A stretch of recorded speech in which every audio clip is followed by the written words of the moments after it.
नमस्कार प्रिय दोस्तों। वर्ष 2025 में आपका बहुत बहुत स्वागत है। आप सबको नया साल बहुत बहुत मुबारक हो। सचमुच में परमेश्वर का प्रेम, परमेश्वर का अनुग्रह, परमेश्वर की दया हम सब पर अब तक बनी हुई है और हम सब इसी कारण से एक नए वर्ष में प्रवेश कर पाए हैं। दोस्तों, आज के इस बड़ी खुशी के दिन में हम क्यों ना परमेश्वर के वचन को और आपके लिए शुभकामनाओं को सुने।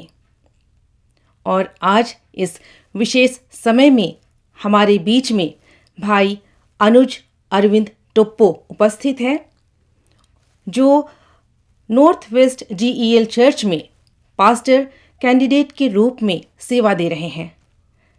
मैं उनका स्वागत करती हूँ और आज आप उनसे इस नए वर्ष की शुभकामनाओं को संदेश के साथ सुने। Greetings to you in the matchless name of our Lord and Savior Jesus Christ. यीशु मसीह के सामर्थी नाम में आप सभी को मसीह अभिवादन। नया साल 2025 ढेर सारी शुभकामनाएं आप लोगों को देता हूं। साथ ही साथ आज के दिन इस कार्यक्रम को एक बार फिर से चुनने के लिए आप सभी लोगों का बहुत धन्यवाद। 2024 चला गया, दिसंबर का वो महीना चला गया, ठंड का ये मौसम भी धीरे धीरे जा रहा है और ढेर सारी चीज़ें 2024 के साथ चली गई।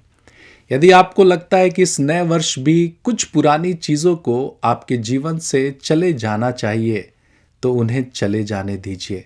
आइए इस नए साल में एक नई शुरुआत करें उस परमेश्वर के साथ जो हर दिन एक नए अवसरों के साथ हमारा स्वागत करता है। आपने वो वचन तो सुना ही है, आज का दिन यहोवा ने बनाया और हम उसमें आनंदित हो। एक नया दिन हमारा हर दिन इंतज़ार करता है।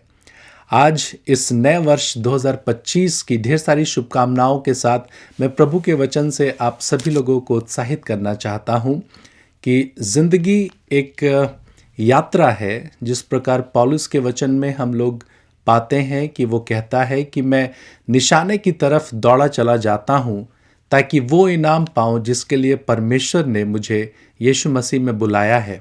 आपको मालूम, हमारे जीवन बहुत सीमित है, हमारा समय बहुत सीमित है।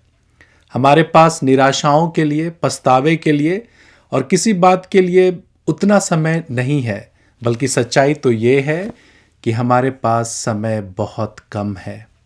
We don't have much time for disappointment, we don't have time for regrets. हमारे पास आर्ग्यूमेंट्स करने के भी समय नहीं है। मेरे प्रियो, जीवन की इस यात्रा में, इस नए साल में ज़रूरी है कि हम पुरानी चीज़ों को छोड़कर निरंतर पौलुस के समान आगे बढ़ते रहें। कई बार लोग पूछते हैं कि परिपक्वता क्या है, मैच्योरिटी क्या है। तो परिपक्वता का सही परिभाषा ये है कि हम इस बात को समझें कि यदि कोई व्यक्ति आपके पास आए और वो आपसे कहे कि हाथी उड़ सकता है, तो परिपक्वता ये सिखलाती है कि आप उस व्यक्ति से ये बात कहे कि हाँ, अभी अभी मैंने भी एक हाथी को यहीं से उड़ते जाते हुए देखा है। बहस करने की ज़रा भी ज़रूरत नहीं है। जीवन सीमित है और हमें इसी जीवन में परमेश्वर की महिमा करनी है और निरंतर आगे बढ़ते चले जाना है। ये नए साल भी हमें कई अवसर देने पर हैं जिसमें हमें निरंतर आगे बढ़ते रहना है। परमेश्वर के वचन में एक बहुत प्यारी सी बात इस नए वर्ष मेरे और आपके लिए कुछ इस प्रकार से कहती है। व्यवस्था विवरण उसके 4 अध्याय और 29 पद और उसके 31 पद को मैं आप लोगों के लिए पढ़ रहा हूँ। व्यवस्था विवरण अध्याय 4 पद 29 और 31। परंतु वहां भी यदि तुम अपने परमेश्वर यहोवा को ढूंढोगे तो वो तुमको मिल जाएगा। शर्त यह है कि तुम अपने पूरे मन से और अपने सारे प्राण से उसे ढूंढो।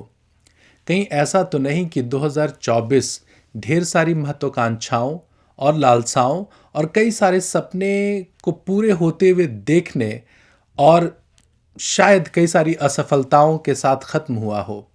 मेरे प्रियो, 2025 में मैं आपको उत्साहित करना चाहता हूं कि इस वर्ष ज़रूरी इस बात की है कि हम उस परमेश्वर को ढूंढें जिसके मिल जाने मात्र से हमारी बहुत सारी चीज़ें सरल और सहज हो जाती है। इस वर्ष प्रभु का वचन भी कहता है कि यदि तुम उसको ढूंढोगे तो तुम उसको पा लोगे। भजन संहिता के एक और आयत को मैं आप लोगों के साथ आज पढ़ना चाहता हूँ। भजन संहिता अध्याय 73 पद संख्या 28। परंतु परमेश्वर के समीप रहना यही मेरे लिए भला है। इस वर्ष मेरी और आपकी, हम सब की कोशिश ये होनी चाहिए कि 2025 में हम परमेश्वर के और करीब जा सकें, हम और ज़्यादा उसको जान पाए, हम और ज़्यादा उसकी योजनाओं को अपने जीवन में पूरा होते हुए देख पाए और हमेशा कृतज्ञ रहें, आभारी रहें परमेश्वर की हर एक बातों के लिए। परमेश्वर आज के दिन आपको इस संदेश के द्वारा बहुत आयत की आशीष दे। क्या मैं आपके लिए प्रार्थना कर सकता हूँ? आइए मैं आपके लिए प्रार्थना करना चाहता हूँ। सामर्थी प्रभु, आज के दिन हमारे सारे लोगों को प्रभु तो बहुत आशीष दे। ये वर्ष 2025 हम सभी लोगों के लिए बहुत आशीष का और उससे कहीं ज़्यादा प्रभु आपको ढूंढने और आपको पा लेने का वर्ष होने पाए। हम सबको परमेश्वर तू बड़ी आशीष दे। प्रार्थना यीशु के नाम में मांगते हैं, सुन और दया से ग्रहण कर। आमीन। भाई अनुज को बहुत बहुत धन्यवाद उनके सुंदर और उत्साहवर्धक संदेश के लिए। आशा करती हूँ दोस्तों, आप सबको भी ये संदेश बहुत अच्छा लगा होगा और इस नए वर्ष में आपको एक नई आशा और एक नई उम्मीद मिली होगी। मेरी ओर से भी आपको ढेरों शुभकामनाएं और आपसे आशा करती हूँ कि इस वर्ष भी आप हमारे चैनल जीवन वृक्ष में जुड़े रहें और वचन की आशीष, गीतों की आशीष, प्रार्थना की आशीष प्राप्त करें। परमेश्वर आपके जीवन को बहुत सारी आशीषों से भरपूर करें और आपके जीवन में सफलता प्रदान करें और परमेश्वर का मार्गदर्शन आपको निरंतर मिलता रहे। शुभकामनाओं के साथ, आमीन।